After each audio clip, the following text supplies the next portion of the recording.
Lecture number 10, the Sangha. Namo tassa bhagavato arahato samma sambuddhassa. The Buddha's dispensation is founded upon three guiding ideals. These three guiding ideals or objects of veneration are the Buddha, the Dhamma, and the Sangha. The Buddha is the teacher, the Dhamma is the teaching, and the Sangha is the community of those who live in accordance with the teaching. These three are together called the three jewels or triple gem. And they are called the three jewels because for one who is seeking the way to liberation, they are the most precious things in the world, rarer and more precious than the most valuable gem. So far we've discussed the Buddha and the Dhamma. In this concluding talk in the series, we'll speak about the third jewel, the Sangha. The word Sangha means those who are joined together, thus a community. However, the word Sangha doesn't refer to the entire Buddhist community. It doesn't mean the totality of Buddhists or even the totality of those who are committed to the Buddhist path. The word Sangha signifies a smaller community within the larger Buddhist society. In particular, it refers to two such communities, making for two kinds of Sangha. One of these is called the Arya Sangha, the community of noble ones, also called the Savaka Sangha, the community of the Buddha's true disciples. The other is the conventional Sangha, the Sammuti Sangha, that is the order of bhikkhus, of fully ordained monks. Theoretically, the conventional Sangha also includes bhikkhunis, that is fully ordained nuns.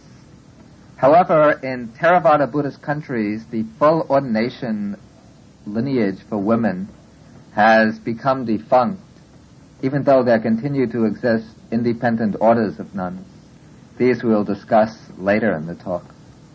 The Aryan Sangha is the community of noble persons, all those who have reached the supramundane paths and fruits. This Sangha consists of 8 types of individuals joined together into 4 pairs. That's mentioned in the salutation of the Sangha. Yadidang Chatari Purisa Yugani Atta Purisa Pugala. The Sangha made up of the 8 types of individuals joined together into 4 pairs. The 4 pairs are the person on the path of stream entry and the stream enterer, the person on the path of the once-returner and the once-returner, the person on the path of non-returning and the non-returner, and the person on the path of arhatship and the arahat. The path experience lasts for only a single moment, and thus the first type of each pair can only be found at that one single moment of the path. But because the mental structure of the person at this stage is somewhat different from that of the person at the immediately following stage, the stage of the fruit, he's counted as a different type. But for practical purposes, there are really 4 main kinds of noble disciples: the stream enterer, the once-returner, the non-returner, and the arahant. What unites all these persons and makes them a sangha, a community, is that they all share a penetration through direct experience of the innermost essence of the Dhamma. All these persons have followed the Buddha's path to the heights of wisdom and seen for themselves the ultimate truth, the truth of the unconditioned. The experience that makes a person an Aryan disciple is called the arising of the eye of Dhamma. We all have physical eyes by which we can see forms. We also have mental eyes by which we can understand ideas intellectually. For what the Aryan person has that the ordinary person lacks is the Dhammachakkhu, the eye of truth, the penetrating vision that sees into the real nature of things, that sees right through the process of arising and dissolving of all conditioned things to the unconditioned element, Nibbana.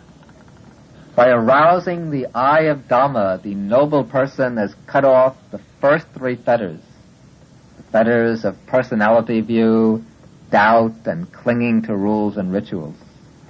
Such a person has absolute confidence in the triple gem, in the Buddha, the Dhamma, and the Sangha. He can never point to any other teacher than the Buddha, or take as his guiding principles any other teaching than the Dhamma. He's been, in a sense, spiritually reborn, born with a noble birth. It is the profound experience of the Dhamma that makes a person a member of the Aryan Sangha, a true disciple of the Buddha. The status of the Aryan Sangha is not established by any formal act of ordination. It's not restricted to monks and nuns. Most members of the monastic Sangha are not Aryans, but worldlings, Prutujanas. And any person, monk or nun, layman or laywoman, who penetrates the Dhamma, who arouses the eye of Dhamma, immediately becomes a member of the Aryan Sangha. Lay persons living at home can reach all four levels of liberation. But those lay people who become arhants, very few, and when they do so, they automatically renounce the household life and enter the monastic order. Of course, to continue in the household life, they need a certain minimum of attachment, which is lacking when arhatship is reached. Those who become Aryans have entered the definite path to final liberation. They can never fall back to the level of a worldling. They've stepped beyond the ranks of the multitude, caught up in craving and ignorance, revolving in birth and death. They're now bound to reach full enlightenment and final liberation. The highest of the noble disciples is the Arahant. He is the one who will never come back to any form of existence, high or low. He has reached enlightenment right in this body. He's cut off all of his craving. He extinguished all defilements. And he lives out his days in the bliss of liberation until, with the breakup of the body, with his passing away, he attains the final goal, the Nibbana element without residue. The Aryan Sangha is the jewel of the Sangha, the Sangha Ratana, in the highest sense. It is this Sangha that functions as one of the three refuges. When Buddhists recite, Sanghang Saranang Gacchami, I go for refuge to the Sangha, they're referring to the Aryan Sangha, the community of noble disciples. The Aryan Sangha is absolutely necessary to the Buddha's dispensation. Whether Aryans continue to appear in this world or not, it's absolutely essential for the Buddha's teaching that it should turn out an Aryan Sangha, at least for some time. The reason the Aryan Sangha is so important is because it is the noble disciples who stand as living proof of the truth of the Buddha's teaching. The Aryans are the one who have put the teaching to the test, who've practiced the path and verified the Dhamma in their own experience. They are the ones who have accomplished the aim of the Dhamma. The Buddha's teaching aims at transforming men and women from ordinary people, from worldlings, into noble people, into Aryans, at bringing them to the stages of liberation. The Aryans show that the teaching is effective in accomplishing that aim. These are the ones who have reached the different planes of liberation and can speak about them from direct experience. They are the guides and models. In their own person, they encourage us to follow the path. since they began as ordinary people like ourselves, but by practicing the path has risen up above the ordinary plane and reached the state of spiritual nobility. And through their own attainments, they can give effective instruction to others. Instruction that's not based on mere guesswork or book learning, but that's based on personal experience. The second type of Sangha, as we said, is the conventional Sangha, the monastic order.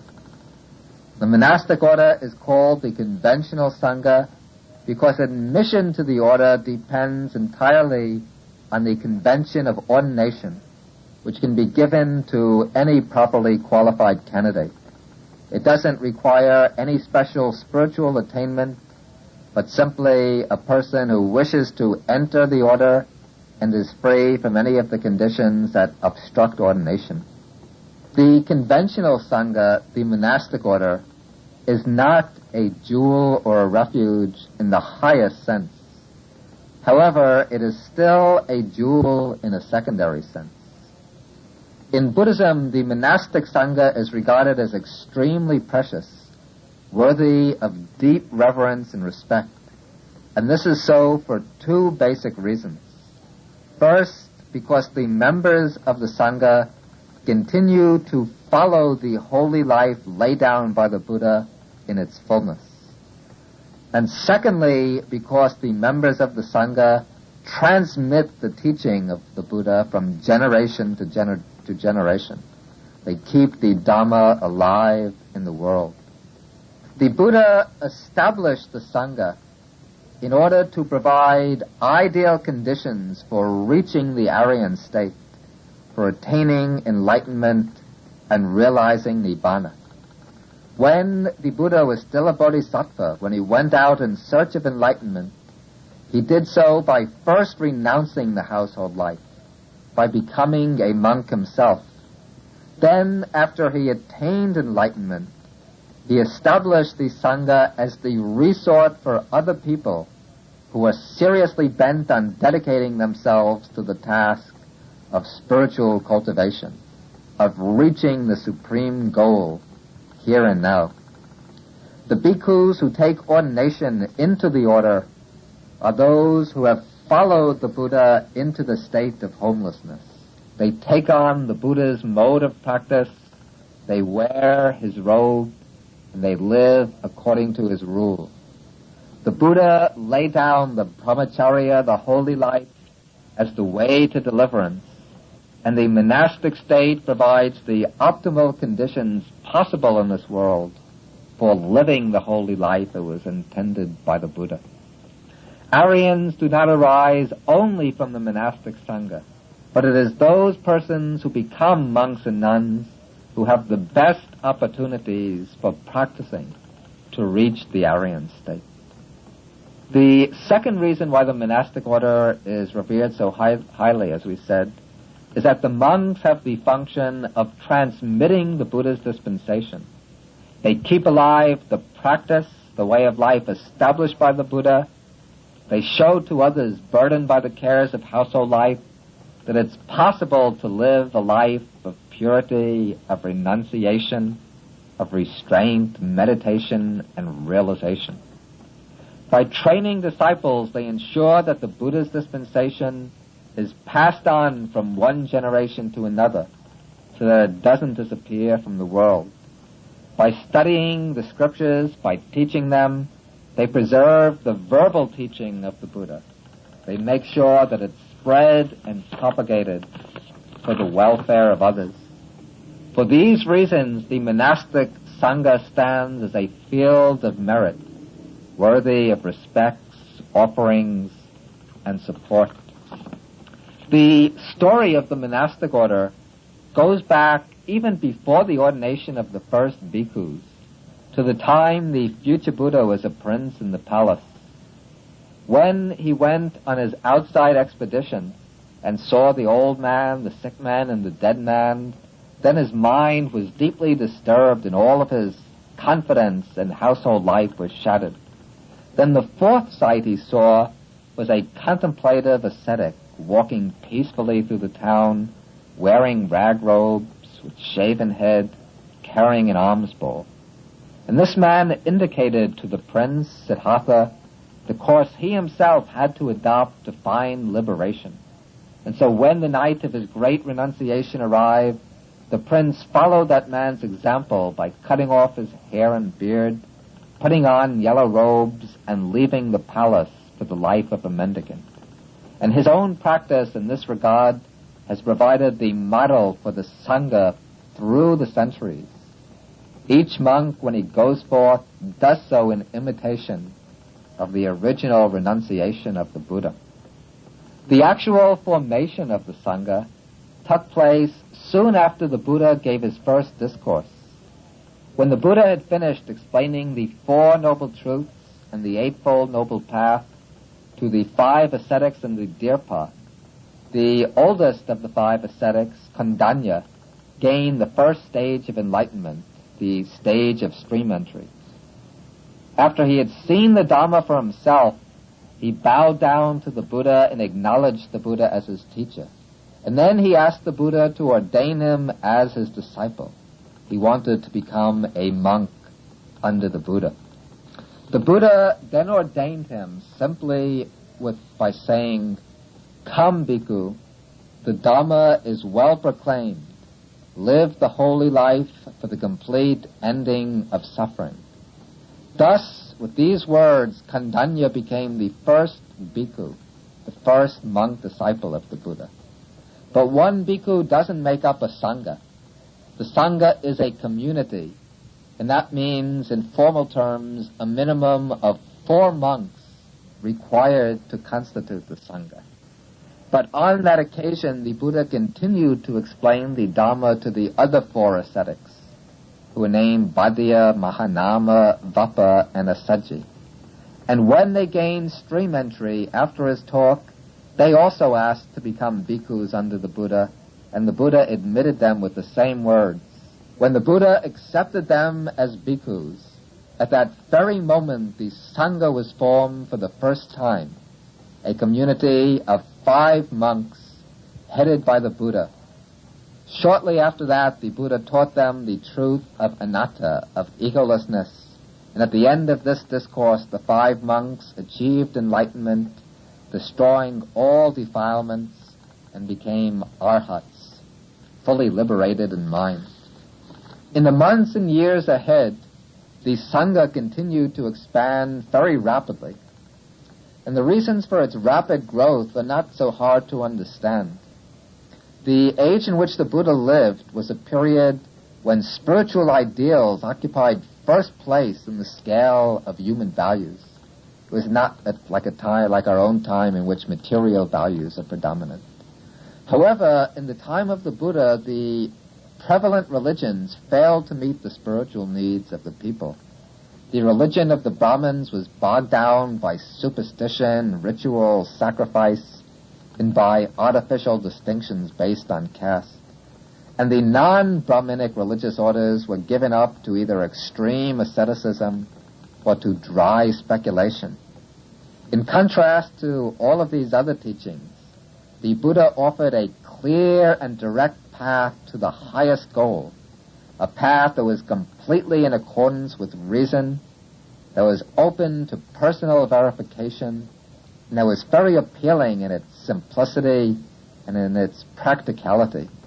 And so many young men, even from the highest classes, were drawn to the Buddha and wanted to lead the monastic life under his guidance. We shouldn't think that these young men came only from the poor and the downtrodden. To the contrary, most of them came from the higher social classes. They included the young Brahmins, the sons of wealthy merchants, aristocrats, princes, also kings, farmers, and also those who are less fortunate, since the Buddha didn't make any class distinctions. It included outcasts, poor people, beggars, and so on. The order grew very rapidly, and by the time the Buddha passed away, it contained thousands and thousands of members, and it was spread out throughout a good part of northern India. The key move which characterizes the act of becoming a monk is renunciation. The initial act of entering the monastic order is called pavaja, which literally means going forth from the household life into homelessness. Over and over again we read in the Buddhist text that some householder or a young man, after listening to the Buddha explain the Dhamma, gains confidence in the master. When he gains his confidence, he reflects upon the household life thus. In the words of the text, he thinks, the household life is confining, a path for the dust of passion.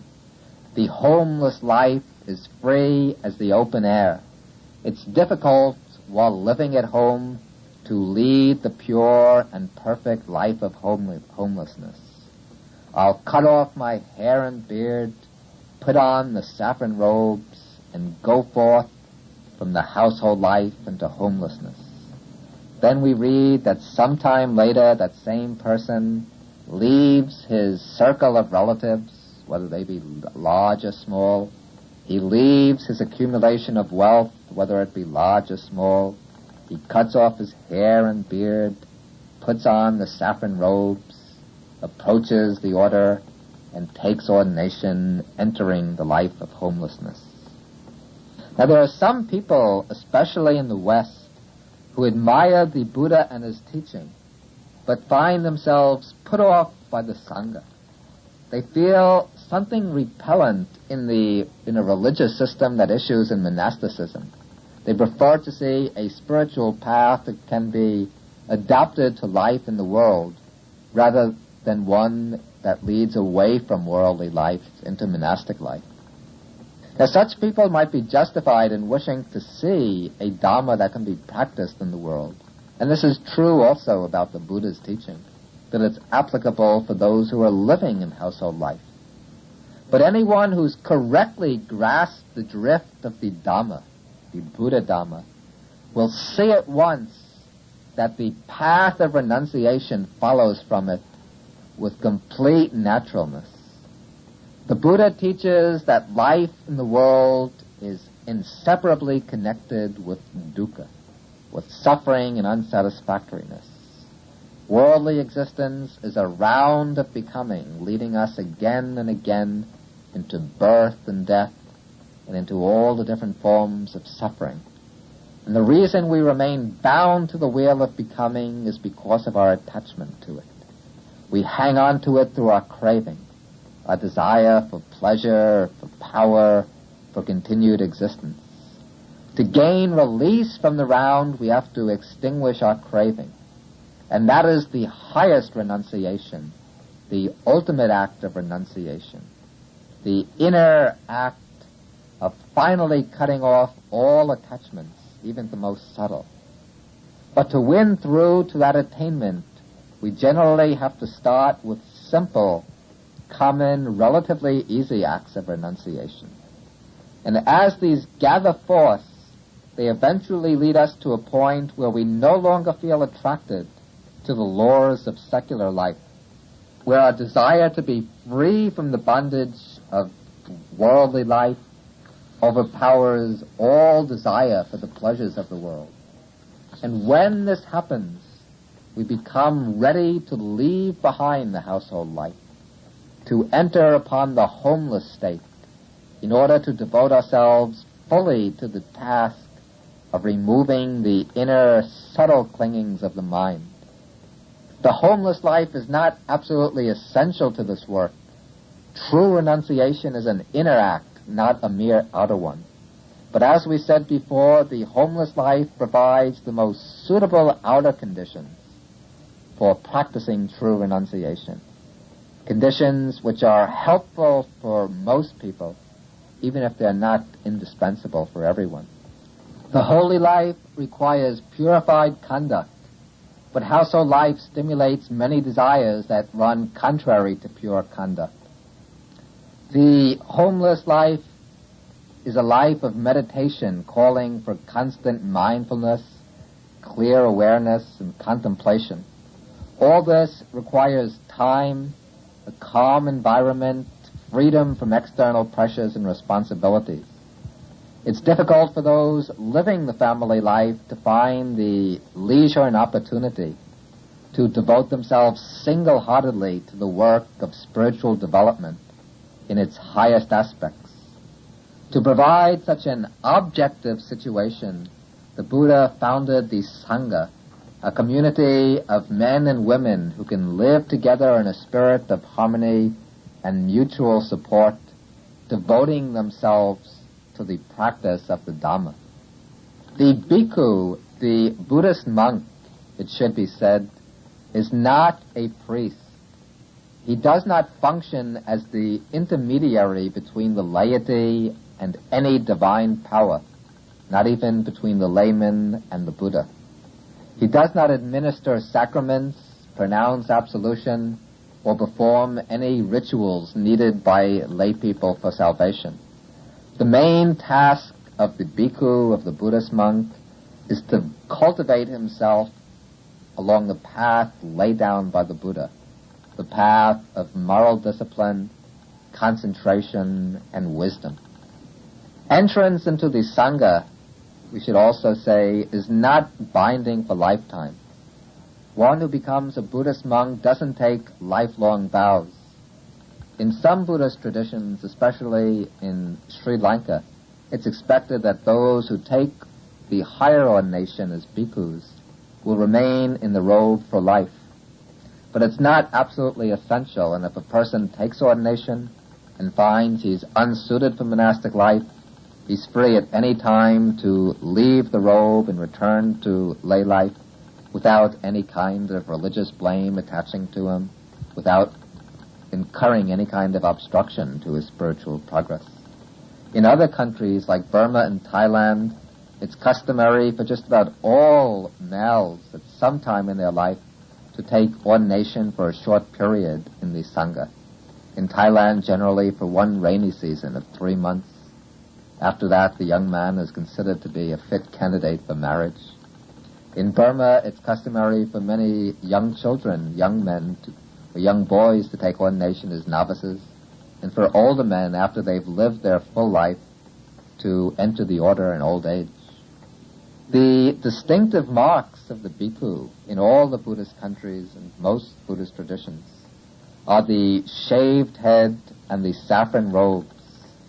As it says in the stock passage that we already read, he shaves off his hair and beard, puts on the saffron robes, and goes forth into homelessness. Some people nowadays object to this distinct appearance of the bhikkhu, particularly in the United States. They think that the Buddhist monk has to change with the times, that he should conform to the society in which he lives. And so in this age and in this country, he should appear like everybody else, perhaps wearing his robes only when performing religious services or when teaching the Dhamma.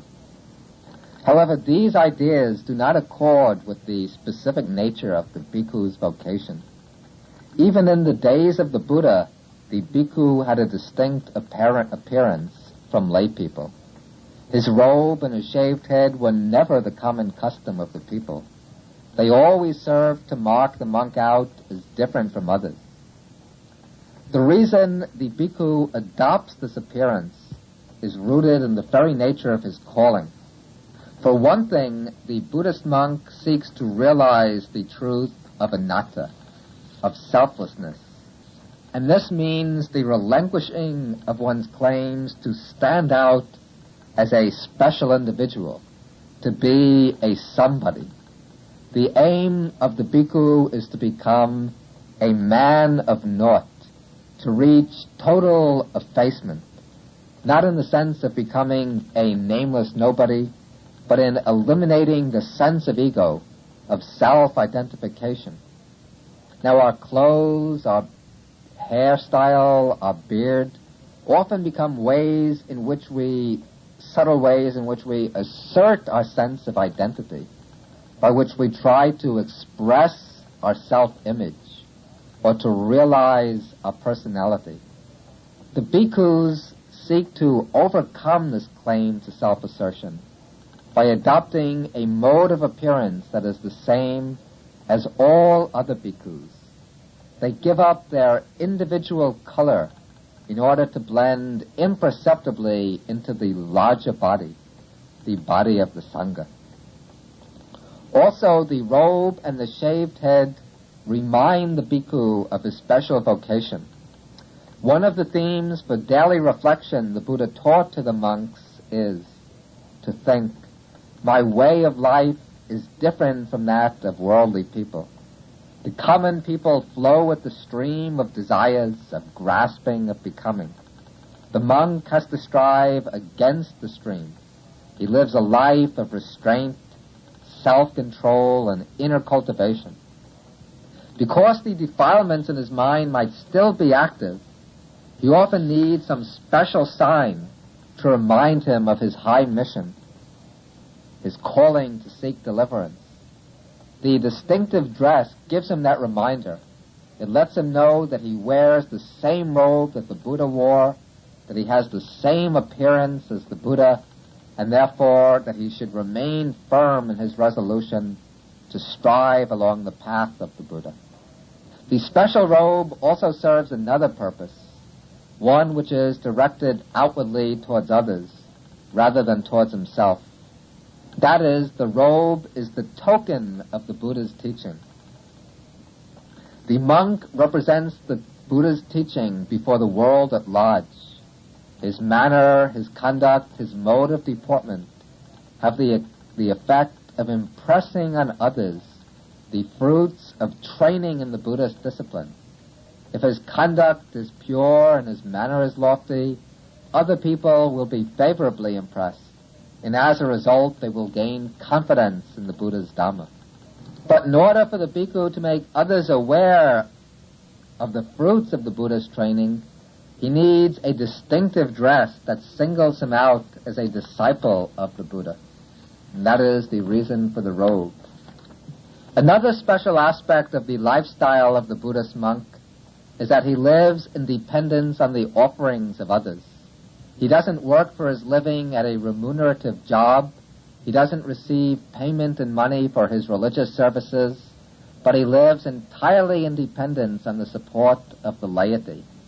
Those who have confidence in the Dhamma provide him with his basic requisites, his robes, his food, his dwelling place, medicines, and whatever simple material support he might need.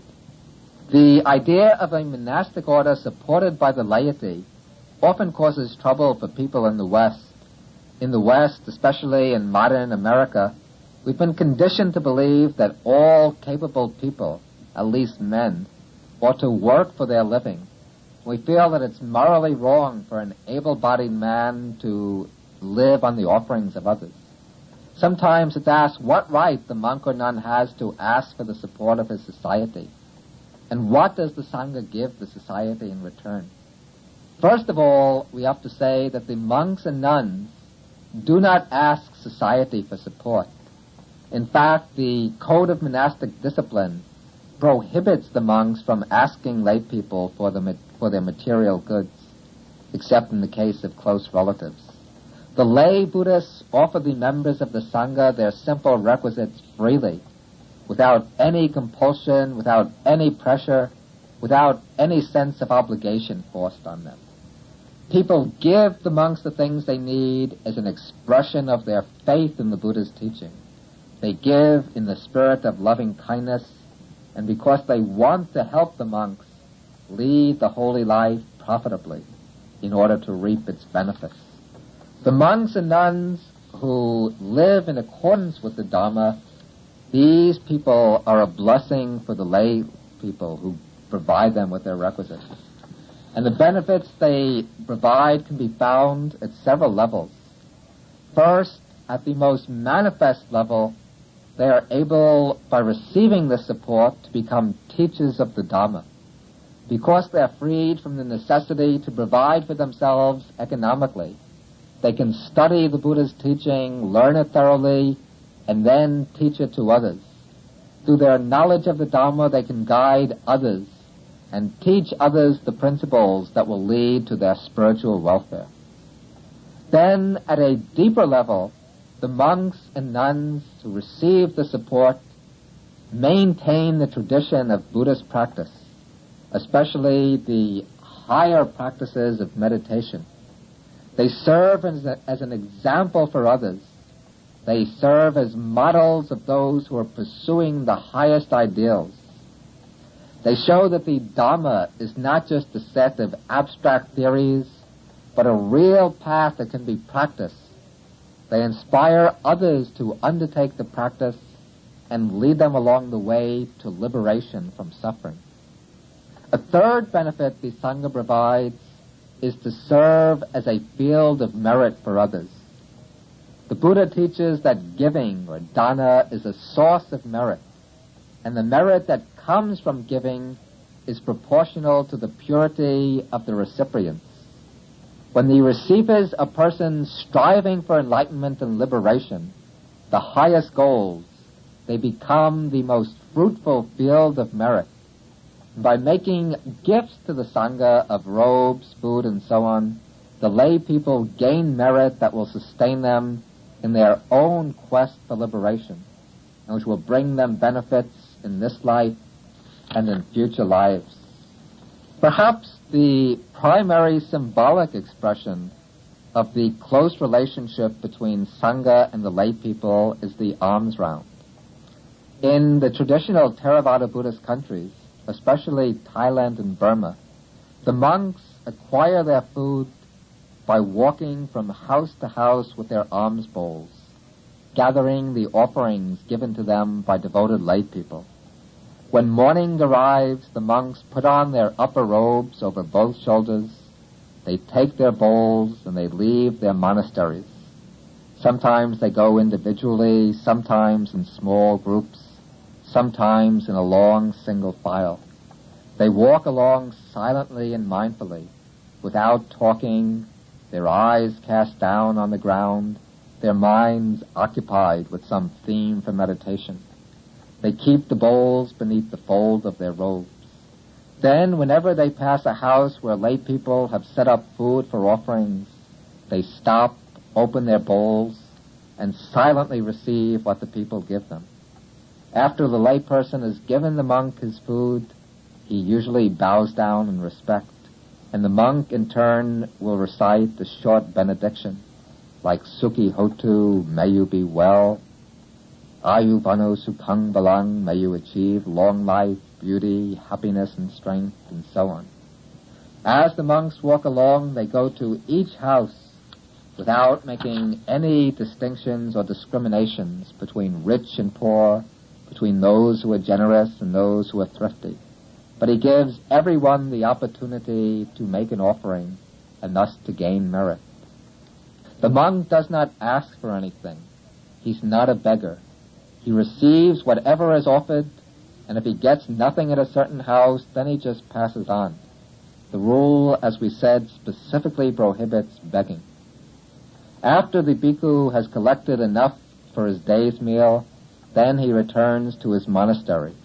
There he'll take enough food for his own needs and share the rest with the other bhikkhus, the novices, and the monastery workers. In this way, the bhikkhu receives his material support, and the lay people gain the chance to practice generosity and to acquire merit. The practice of going for alms round is burdensome for none, and it's a source of joy for all parties concerned, the monks, the lay people, and the hands in the monastery who require the offerings of the monks. There are two basic levels of monastic status in the Sangha: the rank of the Samanera and the rank of the bhikkhu. A Samanera is a novice monk. A bhikkhu is a fully ordained monk. The word Samanera means a little samana, or a little monk. A Samanera is one who has left the household life and entered the monastic fold, but he has not yet been fully admitted into the Sangha.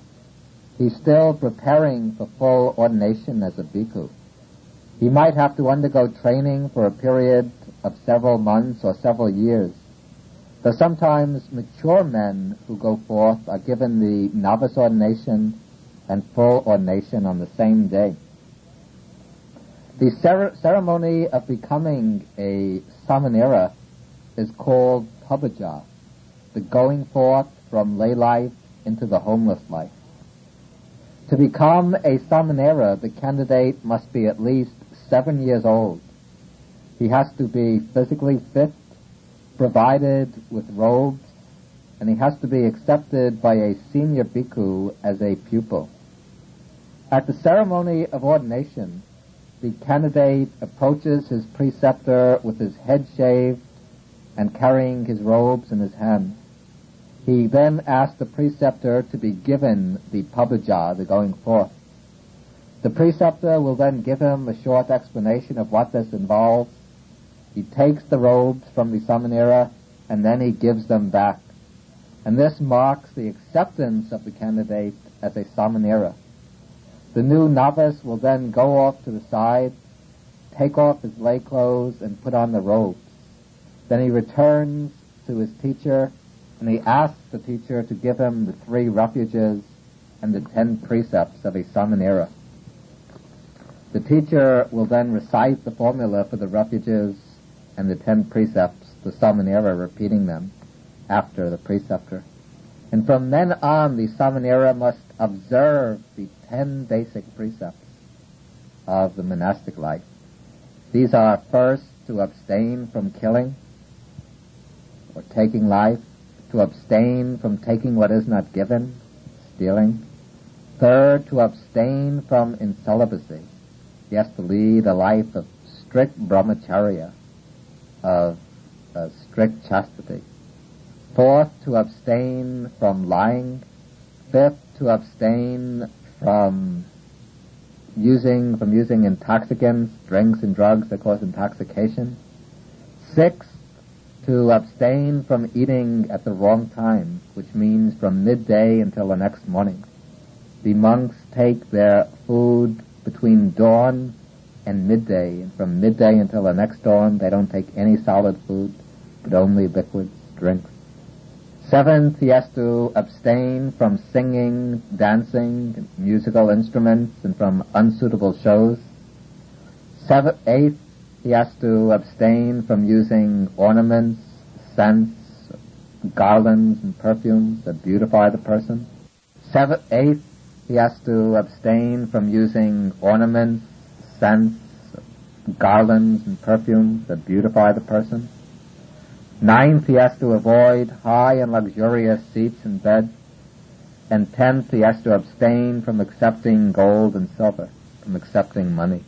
During his period of training as a Samanera, the young monk must study the Dhamma, he must learn the aspects of monastic discipline, and prepare himself for future full ordination.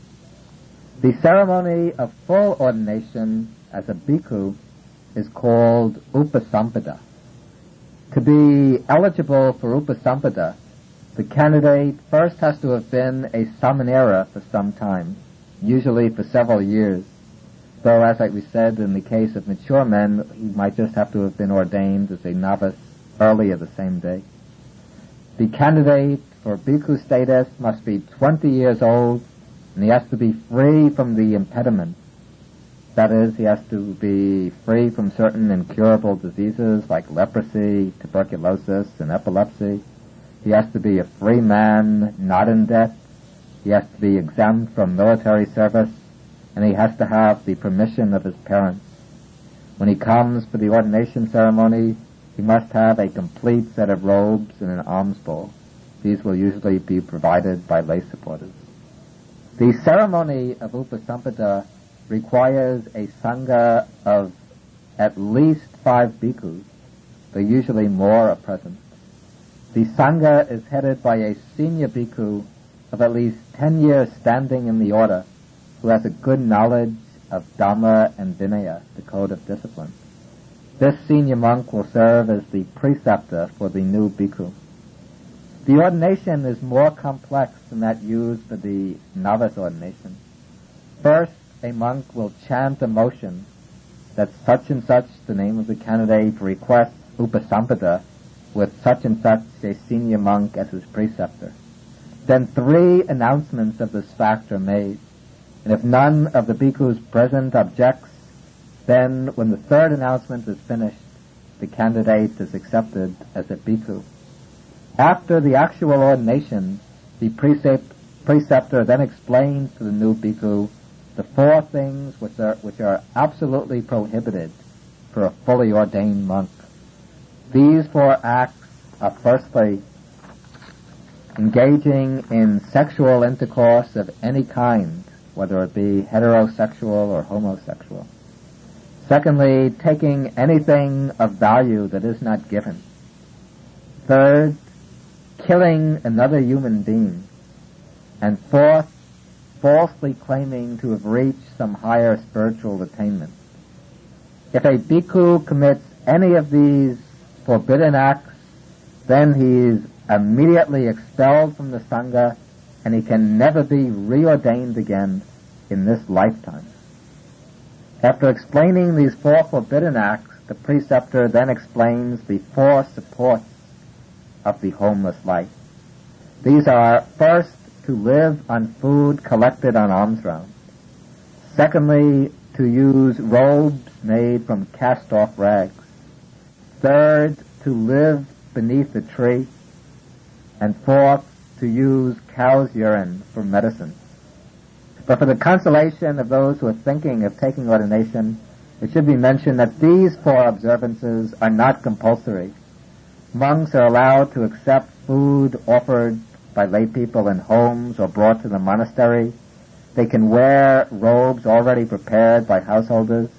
They can live in buildings like temples and monasteries and cottages. And they can use any kind of proper medicine and don't have to use cow's urine at all. In fact, nowadays, in just about all Buddhist countries, the only one of the 4 supports which is commonly followed is to live on food collected on alms round. The others have pretty much fallen into neglect.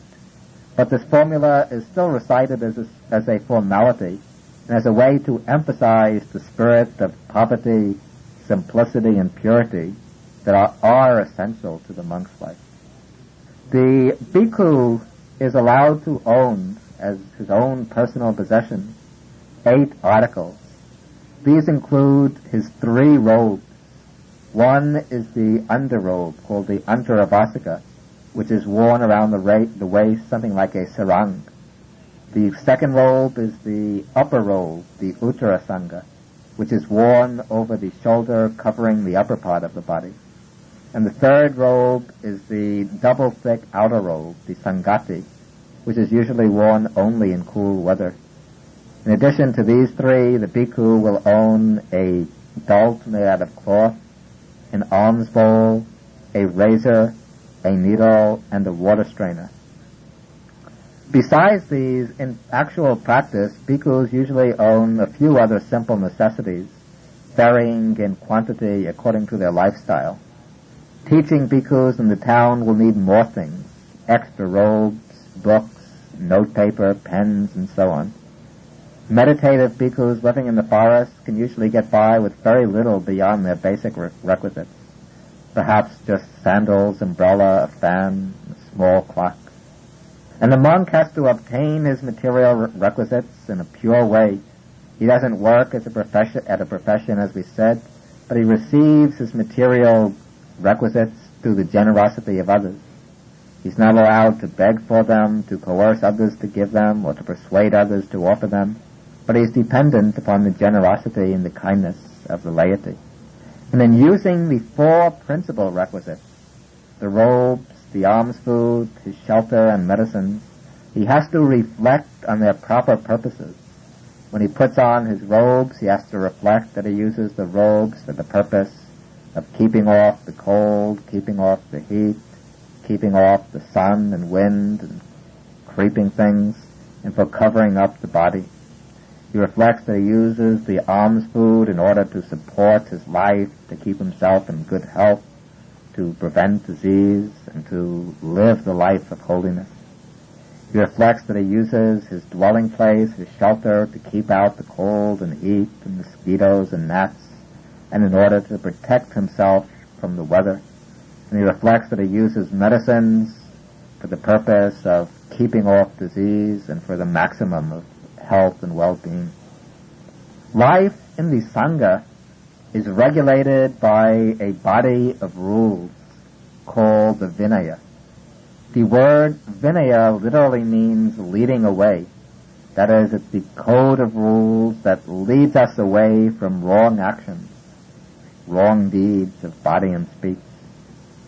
The Vinaya is contained in the part of the Tripitaka called the Vinaya Pitaka, the Book of Discipline. And these books set forth the precepts of monastic life. Some of these precepts are moral in nature and concerned with the fundamentals of spiritual development. Others are principles of etiquette more than morality, which help to establish harmony between the monks themselves and between the Sangha and laity as a whole. The heart of the Vinaya is the code of 227 rules called the Patimokkha.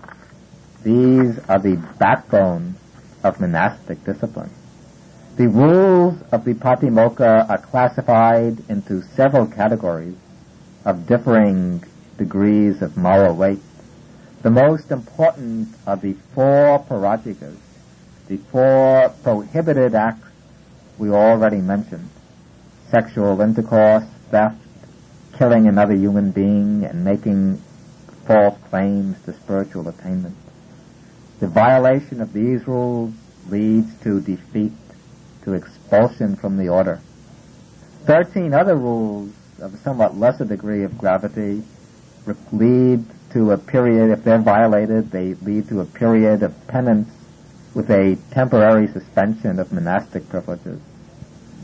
The remaining rules vary in importance and in the consequences that are entailed when they're violated.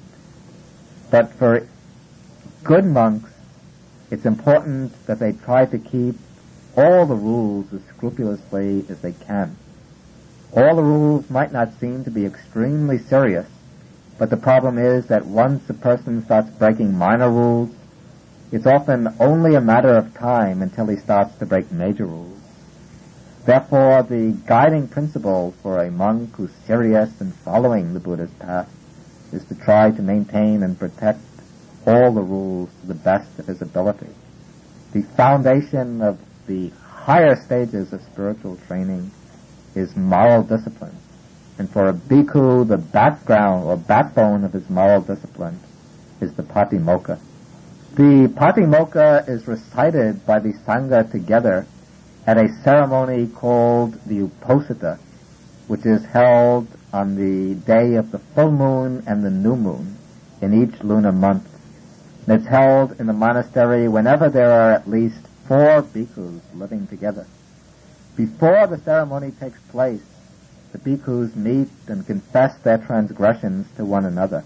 Then they all sit together, just separated by a few inches from one another, and one senior bhikkhu in the group will recite the Patimokkha while all the others listen. And while it's being recited, if any monk remembers any transgression he's committed, then he will confess it before the group as a whole. Another special occasion of monastic life is the Vasa. The Vasa is a period of 3 months coinciding with the rainy season of India.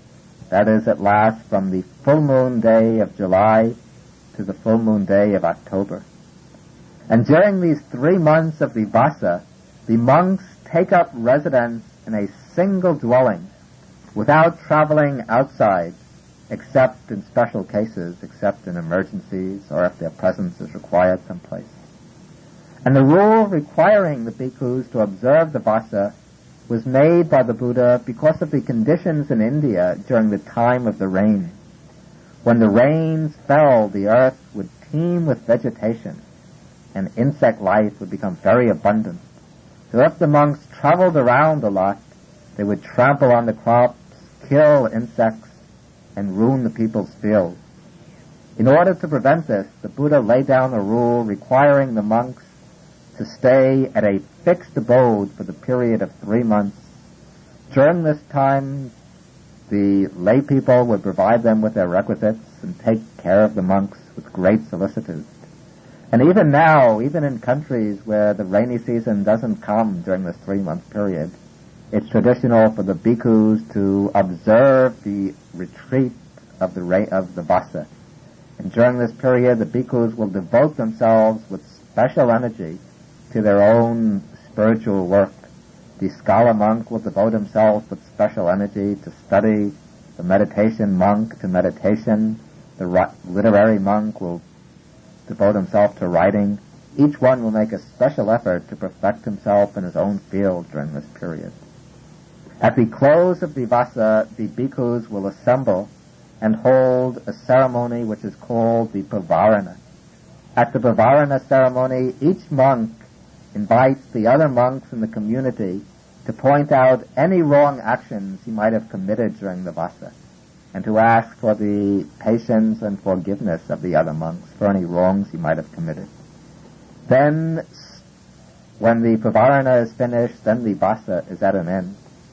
And usually, soon after the Vasa ends, within a month after the end of the Vasa, a major ceremony takes place bringing together the laity and the Sangha, kind of symbolic expression of the unity of the Buddha's followers. This ceremony is called the Kathina ceremony. At the Kathina ceremony, the laity offer new robes to the monks who have observed the Vasa retreat.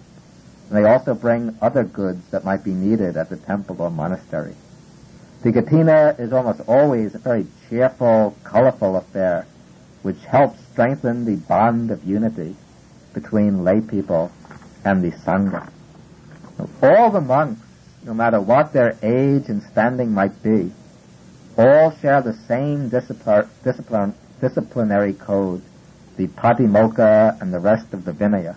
And all the monks are guided by the same training, the training in moral discipline, concentration, and wisdom. But beyond this, the members of the order divide into two basic types as they follow one or another of the two careers which are laid down for bhikkhus. One of these is called the Gantadura, the career of books, the path of study. The other is called the Vasadura, the career of practice, the direct path of meditation. The two careers are not absolutely exclusive. Ideally, there should be a certain synthesis of the two, and often we find that monks who follow the study of scriptures usually do some daily meditation, while monks who follow the path of practice often have some proficiency in the scriptures. But generally there's a tendency for specialization. Some monks emphasize the Pariyatti Dhamma, the study of the scriptures. Other monks emphasize Patipatti Dhamma, the practice of meditation. And monks following the two careers generally live in different regions. The monks who follow the career of study usually live in the cities, towns, and villages, while the monks who follow the way of strict practice usually live in the more remote areas, in the forests. This division is not so sharp, since sometimes even in the busiest city monasteries you might find monks who are devoted fully to meditation, while occasionally there are forest monasteries in which there are scriptural specialists. But the regional division between town and forest generally holds valid.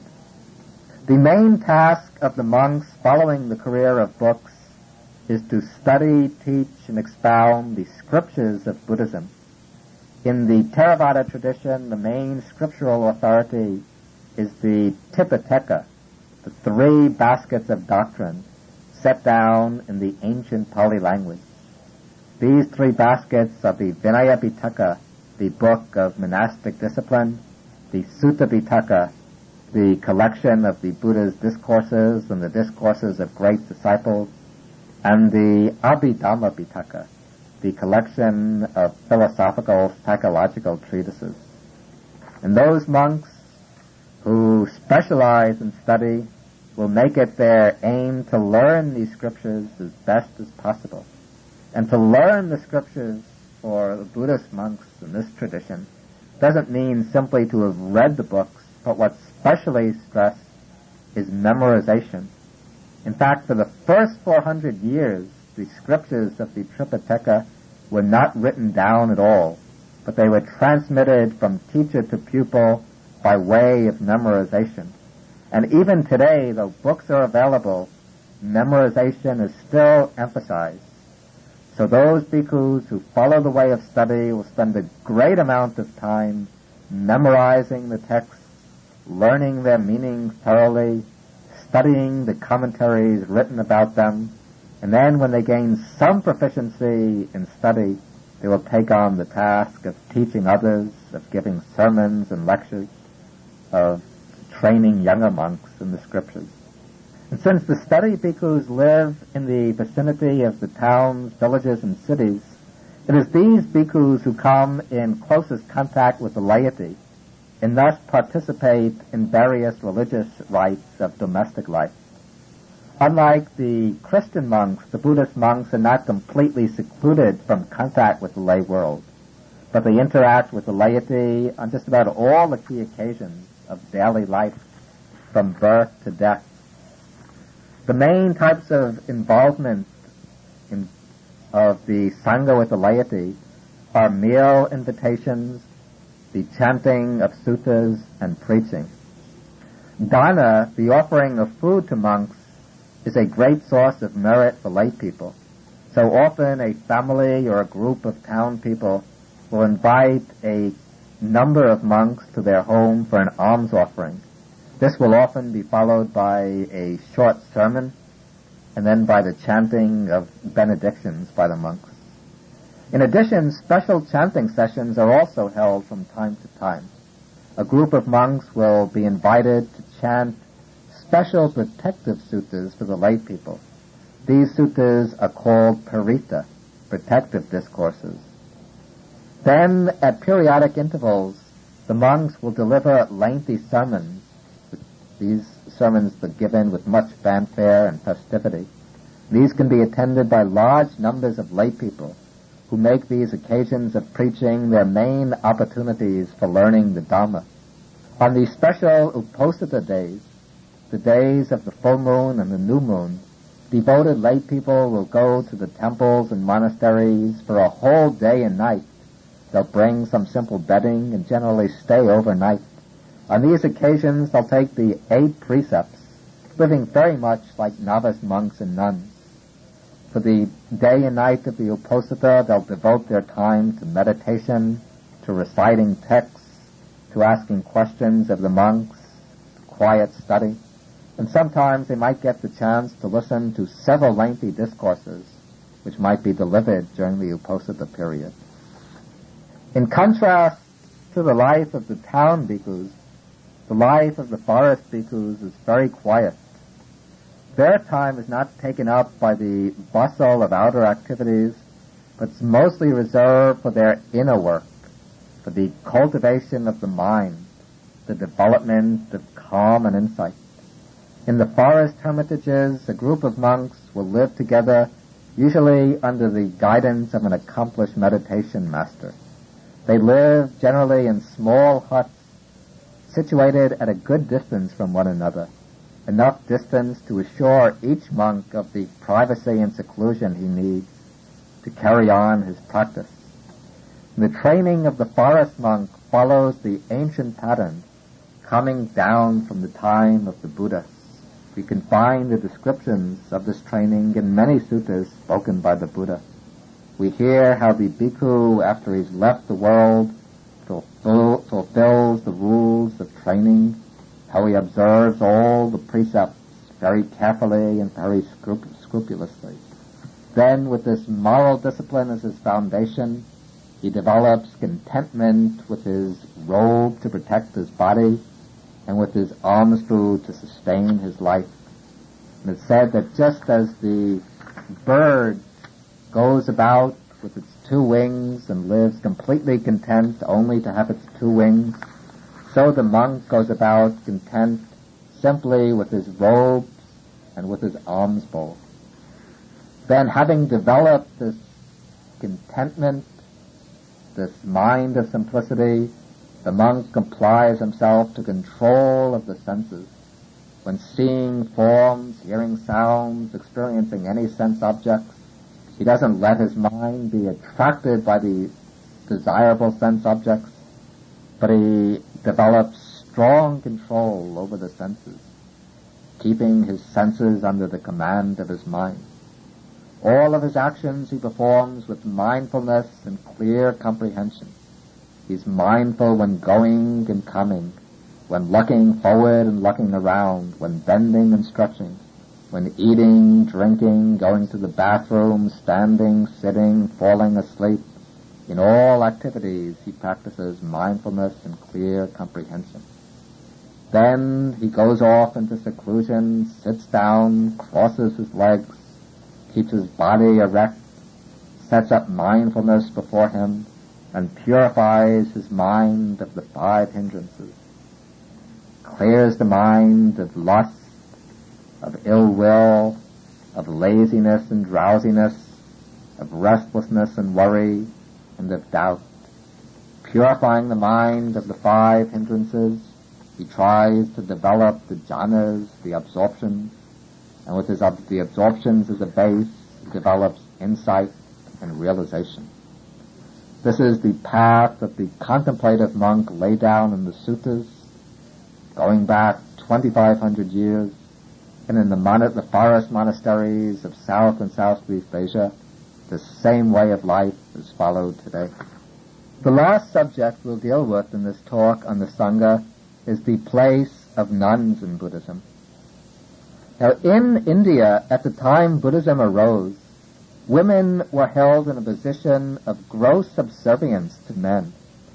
The laws of the Brahmins made women dependent on men in all periods of their lives. In childhood, they were dependent on their father, in maturity on their husband, in old age on their sons. They were bound down on all sides by domestic duties. Their main role in life was to bear children and do the household work. They received very little consideration as individuals in their own right, and their capacity for spiritual development went largely unrecognized. And it's against this background that we have to view the Buddha's move in creating a Bhikkhuni Sangha, an order of fully ordained nuns. As we will see, the Buddha himself hesitated to permit women to enter upon the homeless life. And when he agreed to do so, he had to lay down several special regulations for the nuns. But these have to be appreciated against the social background of the time. We shouldn't judge them in the light of our own modern egalitarian ideas. In fact, when we consider what the Buddha did for women in the historical context, we'll be able to appreciate the tremendous courage of his action in forming an order for nuns. The order of nuns was established in the early years of the Buddha's ministry. 1 year after his enlightenment, the Buddha returned to his homeland of Kapilavatthu, and he taught the Dhamma to his people, the Sakyas. A good number of them, men and women, achieved insight and reached different levels of realization. His own foster mother, Mahapajapati Gautami, became a stream enterer, and his father, the king of the Shakyans, became a non-returner. Several years later, the Buddha returned to Kapilavatthu to see his father, who was lying on his deathbed. And the Buddha taught the Dhamma to his father, and his father attained arhatship just before dying. Then after the king's death, the Buddha's foster mother, Mahapajapati, went to him and asked if women might be allowed to go forth into the homeless life. The Buddha did not refuse flatly, but he discouraged her from making that request. He said, "Please do not ask for women to be allowed to go forth into the homeless life." He repeated this 3 times. And probably he was thinking that the homeless life was difficult enough even for men to follow. So it would be much harder for these women who had been brought up and sheltered in the sheltered life of the palace. Then when the Buddha left Kapilavatthu that time, he went to Vesali, which was about 250 or 300 miles away. And meanwhile, Mahapajapati had cut off her hair and put on saffron robes, and together with a group of Sakyan women, she set out for Vesali. And when she arrived in Vesali, the Venerable Ananda saw her standing there. Her feet were swollen, her limbs were covered with dust, and she was very sad and unhappy, with tears on her face. And Venerable Ananda saw her and asked her why she was standing there like that. She explained to him that it was because the Buddha would not allow the women to go forth. Then Ananda approached the Buddha, and on behalf of the women, he asked for permission for the women to go forth into homelessness. And 3 times he asked, and 3 times the Buddha again didn't refuse, but he told Ananda, do not ask for women to be allowed to receive the going forth. After the 3rd time, the Venerable Ananda used a different tactic. He asked the Buddha, he said, Venerable Sir, is it possible for women to achieve the paths and fruits? Is it possible for them to achieve arhatship? The Buddha said, it's possible, Ananda. Then Ananda said, if this is so, and since Mahapajapati has been so helpful to you, when your mother died, she became your foster mother and gave you milk to drink and took care of you in every way. For this reason, it would be good if women could obtain the going forth. And when Ananda said this, then the Buddha said that he would allow women to go forth and become bhikkhunis, fully ordained nuns, if they would agree to 8 principles. These 8 principles all have the effect of making the Bhikkhuni Sangha, the order of nuns, to some extent subordinate to the order of bhikkhus, and of requiring the nuns to show special respect and reverence for the bhikkhus. It seems that one of the great dangers the Buddha foresaw was that the holy life might become corrupted if there was unregulated contact between bhikkhus and bhikkhunis. He therefore laid down these special rules as conditions that would make such contact difficult. And these rules, as we said, also serve to subordinate the order of nuns to the order of monks. And this will doubtlessly raise some objections among modern advocates of equal rights. But we shouldn't judge the Buddha against present-day standards. We have to see him against the social background of his time.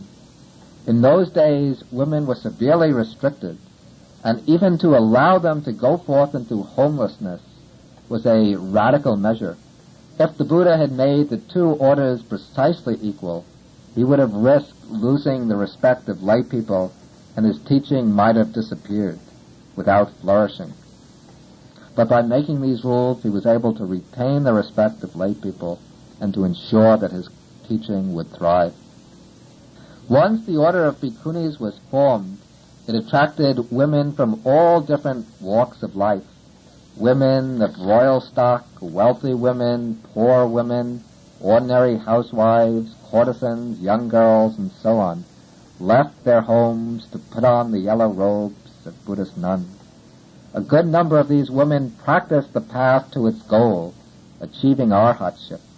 Some became prominent members of the Sangha, masters of meditation, some excelling in wisdom, in concentration, in learning, in supernormal powers. A few of the nuns who gave discourses which have been included in the Sutta Pitaka, and the verses of the nuns who reached arhatship, have been collected together into a single book of the Sutta Pitaka, the Therigatha, the verses of the elder nuns. Like the Bhikkhu Sangha, the order of nuns had its own Patimokkha. This contained over 300 rules, more than that for the order of monks, as some special regulations were needed for women. One of the regulations for the Bhikkhuni Sangha, which was to have unfortunate consequences, was the requirement that a woman novice had to receive full ordination from both orders, the order of monks and the order of bhikkhunis. For several centuries, the Bhikkhuni Sangha continued to flourish in India. During the 3rd century BC, King Ashoka allowed his own daughter, Sangamita, to become a bhikkhuni. And together with a group of nuns, Sangamita traveled to Sri Lanka with a branch of the Bodhi tree, and she helped establish the Bhikkhuni Sangha in the island of Sri Lanka. After Sangamita had set up the Bhikkhuni Sangha in Sri Lanka, Many women from all the different strata of Sinhalese society joined the order, which became famous for the saintliness and piety of its nuns. The Bhikkhuni Sangha continued to thrive in Sri Lanka for many centuries, even up to the 10th century AD, and during this period it received the support of the king and the royal government and the enthusiastic support of the laity.